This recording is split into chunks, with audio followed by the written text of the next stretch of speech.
Hey guys, what's good? This is going to be a video covering just the Premier League, to be honest, as that was the most active league by far in Europe over the holiday season. Well, the holiday season's still ongoing, but you know what I mean. Got a lot of Premier League fans subscribed to this channel, so I figured I may as well just do a little bit of an update for you guys, as I know it's tough to visit family, friends, do holiday shenanigans, and still keep up with what your team's doing. But how are you doing? I hope you had a really great holiday with friends, family, or whoever you spent it with. Did you get some cool shit? Was Santa real nice to ya? I got some cool stuff. I got a new hoodie, new sweatpants, some socks, a little underwear, some chocolates, and then I treated myself to a brand new webcam. I say brand new, but I never had a webcam to begin with. And the reason why I wanted to get a webcam is because I want to start doing a live show with you guys. And there will be more details on that later, but it's going to be a lot of fun. Don't worry if you don't catch the live show, it will live on my channel afterwards. But if you catch it live, then you guys are going to be a part of it basically, because you'll be able to engage in the comments section, ask questions, bring up topics to discuss, etc, etc. But again, more details on that later. Also on Boxing Day, I picked up Assassin's Creed Origins because I'm actually a pretty big fan of that game series, although I haven't played 3 or Syndicate. Syndicate was the one with the 2 twins in London, right? I think? Yes, maybe, I don't know. But I played the first one, second one, love the one in Italy. That was super fun. Black Flag was sick, and I'm looking forward to this one too, because Ancient Egypt, that's unique. It's not my favorite video game series of all time. I'm going on a real rant here, I'll wrap this up.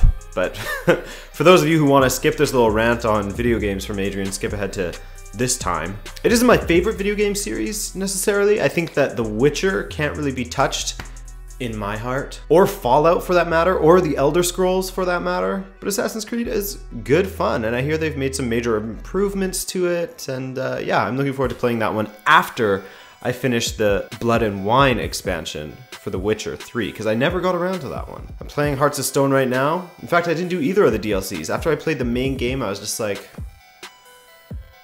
this is too sad for me. I don't want to revisit these DLCs, knowing that they could be the last we see of Geralt of Rivia, you know? All right. Let's talk about what we're supposed to talk about now. So we're going back to some matches just before Christmas. There was a bunch of matches played on the 22nd and the 23rd and stuff, and we'll sort of mosey our way to the present, aka Boxing Day the 27th, Boxing Day and the 27th, I should say, as Boxing Day is the 26th. And we're gonna start with Kane and Spurs. Sir Harry of Kane smacked in a hat-trick against Tricky Burnley at the Turf Moor. That was his 7th in 2017 alone, and also took him on equal terms with Alan Shearer and his record of 36 Premier League goals in a calendar year. He also reached 50 away goals in 67 matches, so he clearly doesn't mind ruining the day for home fans. Then, 3 days later, didn't he just go on to score another hat-trick, this time against Southampton, beating Alan Shearer's record of Premier League goals in a calendar year and becoming the first player ever to score 6 Premier League hat-tricks in a calendar year. Man, that's a lot of calendar years. What a talent. But I'm starting to wonder whether he'll stay with Spurs, and if so, for how long? I love what Poch is doing with Spurs, and they're still a super young team, which we have to keep in mind for a little perspective on things when we're looking at how they're performing in the table. But regarding Kane, I mean, no doubt he's going to want to start winning trophies pretty soon. Right? Every player wants to. A guy of that caliber who's consistently at the top of the goal scoring charts, you know, in England, let alone in Europe, he's going to start to want to win some trophies soon. He's not going to want to just come close all the time. But maybe he'll stay there forever. Who knows? A team that more than likely will be winning a trophy this season, Manchester City, marched on to a big ol' 4-0 victory against Bournemouth right before their Christmas break. Well, 4-day Christmas break. Sergio Aguero got a start after reportedly saying that Pep Guardiola is trying to push him towards the Etihad exit door. By the way, speaking of the Etihad, Aguero scored a brace against Bournemouth with 2 headed goals. The first time he scored a brace with 2 headed goals in European competition across all competitions. Last time he did it was back in Argentina. Those 2 goals also took him to 101 goals scored at the Etihad. The amount he scored has really been insane. Like, I've only started to realize lately just how much Aguero scored. I've always respected him as a goal scorer. He's always been like top 3 players in the league since he's arrived in the league, in my opinion. Like, even this season, a season that's sort of been, you know, less Aguero is the star for him, he's managed to score 15 in 20 appearances. That's across all competitions, of course. He wasn't so lucky yesterday, though, as he hit the woodwork twice in Manchester City's tough-ish win against Newcastle, in which Raheem Sterling was again the hero. That was Sterling's 17th goal across all competitions this season, and if we're talking compared to other English players, Harry Kane is the only guy that scored more than him this season. So with that win, City maintains now a 15-point lead over second place Manchester United, and equaled the English top flight record of 11 consecutive away wins, set by Chelsea back in December of 2008. December's a good month for setting up winning streaks, I guess. Liverpool had a bit of a mixed Christmas period. They had a little bit of Cole with a little bit of Call of Duty under the Christmas tree. Why Call of Duty? I don't know. Speaking of video games, I don't like that one. I'm not a shooters guy. And let's start with Liverpool's first match against Arsenal, and oh baby, what a match that was. This game was definitely a great advertisement for the entertainment that can be found in the Premier League, or at least an advertisement for Liverpool's poor defense, which could be improved now that they've signed Virgil van Dijk. Phil Coutinho took his goal involvement across all competitions to 16 goals in his last 11 away matches, with 9 goals and 7 assists. Salah then made it 2-0 early in the second half to take his tally to 15 in the Premier League from 20 appearances. Then, the memes came out, as there were just 388 seconds from Liverpool going 2-0 up to Liverpool then trailing 3-2, thanks in part to Lord Flappy Hands Simon Mignolet. Not good. Thankfully for Liverpool though, Firmino bailed them out, taking his goal involvement to 8 goals in his last 5 Premier League meetings with Arsenal. Say what you will about Jurgen Klopp's Liverpool, at least they're entertaining under the German. Since taking over the club in October of 2015, his team has scored 179 goals and conceded 105 for a total of 284 goals scored during Liverpool matches in that time frame. That's more than any other Premier League club in that time period. Then on Boxing Day, they deepened the hurt of the Swansea faithful as they drubbed them 5-0. I mean, the faithful of Swansea, that's a weird way to say it, wouldn't have been too optimistic going into this match anyways, because Liverpool hasn't lost a Boxing Day match in 31 years.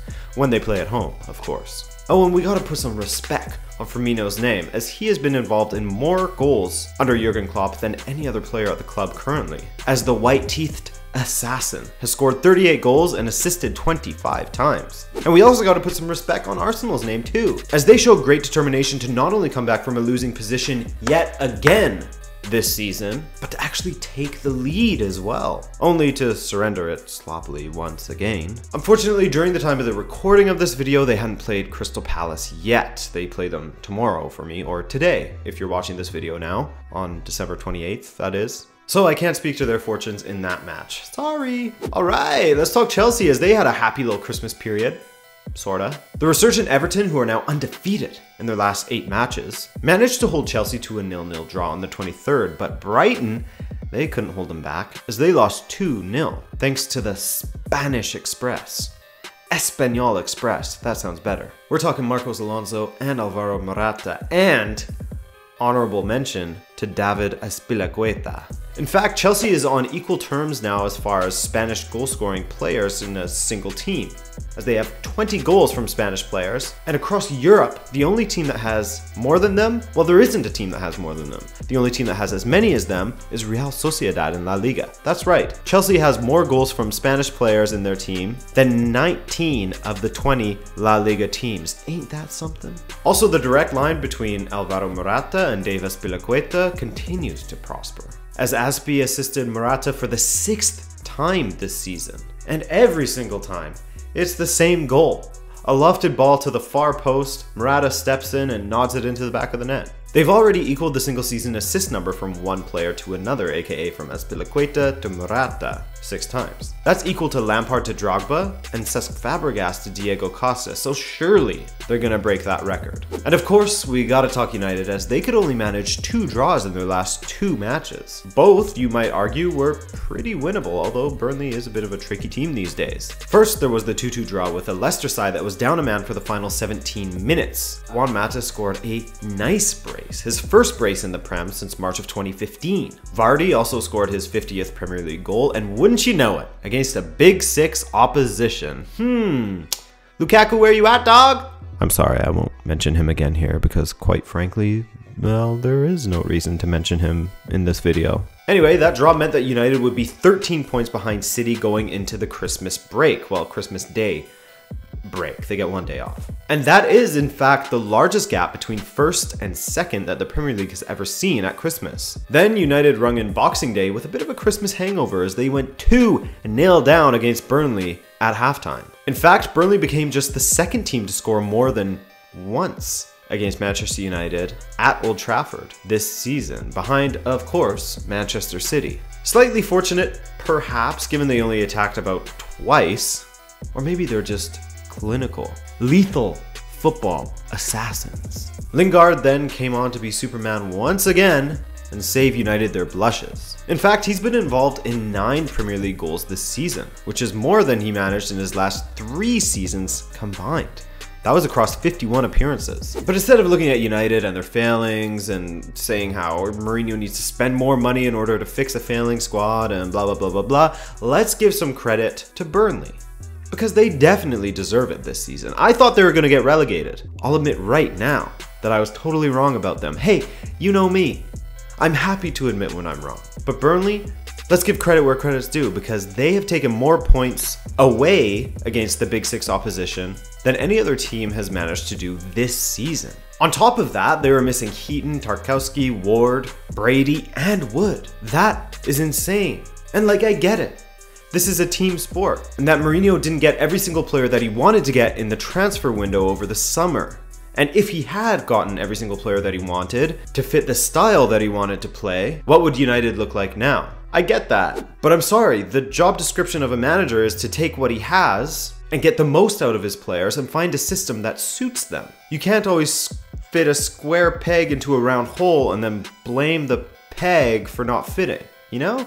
I want to see Mourinho take these players, find a system that works for them, because clearly the one that he's using isn't the most effective, not like he had at Chelsea or at Inter. He doesn't look a shadow of himself, just like he didn't look like himself at Real Madrid. Most managers have to find a system that fits the players that they do have, not moan about the ones that they do not. And I'd like to see Mourinho do that. I'll be fully honest. Of course, since he's Portuguese, I had a soft spot for Mourinho. I liked seeing him do well. I wanted to see him do well at Manchester United. And he can still come good. I think that he can. I mean, what he did at Porto, Inter, the first time he was at Chelsea, incredible. I think he can recapture that. I'd like to think he can. But it just seems like he's more worried about moaning and protecting his image somehow and fighting the press than he is about getting down and dirty and figuring out a way to change his ways so that his team can improve, so that he can get the most out of his players, so that Lukaku isn't left isolated by himself all the time. You know? I used to call him the best manager of all time, and I've sort of fallen out of love with the guy recently, which is too bad. What I think he needs to do, and what I would love to see him do, is take on a mid-tier team. Take on an Everton. A team like that has some funds, but is middle of the pack stature. Get down and dirty and manage, dude. Fucking manage. Do what you did at Porto. Win the Europa Cup and then the Champions League with Porto. Take Inter to the top of Europe. Show us why when you left Inter Milan you could have walked into any team in Europe. Bring that golden touch back. I want to see that. I want you to prove it. I want you to have a little more fight and less moaning to the press. Okay? That's all I've got to say on that matter. Alright guys, and that's all I've got to say in this video. Lots of love to ya. Keep your eyes peeled for that live show that I'm going to be announcing pretty soon. Drop a like if you're going to crush it and make 2018 your year. My name is Adrian from Rabona TV. Stay safe, and I'll see you in the next video. Bye now.